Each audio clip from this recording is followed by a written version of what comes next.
Masayang buhay sa kalampet malulodi.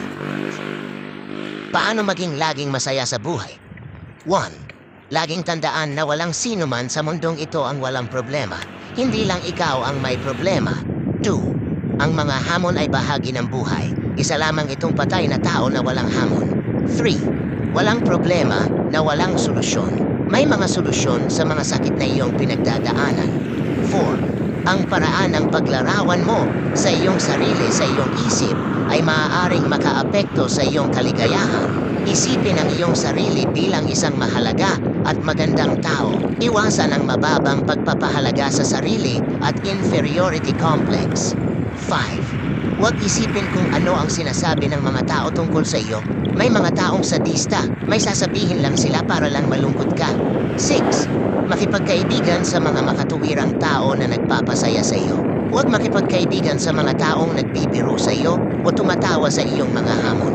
7. Sa iyong paglilibang, panatilihing abala ang iyong sarili sa iyong mga paboritong libangan, tulad ng pagbabasa, pag-aaral at iba pa.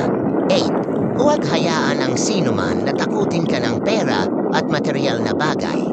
Ang isang mahirap ngayon ay maaaring maging mayaman bukas. Ang pagbabago ay pare-pareho.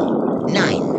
Anuman ang pinagdadaanan mo ngayon, huwag kang susuko. Habang may buhay, may pag-asa. Huwag tumigil sa pagsubok. Bigyan ito ng isang beses pa. 10. Maging napakamadasalin. Manalangin ng walang tigil. Ang panalangin ay isang katalista na maaaring mapabilis ang iyong mga pagpapala na dumating sa iyo sa oras. 11. Maging matapang na gawin ang gusto mo. Ang buhay ay tungkol sa panganib.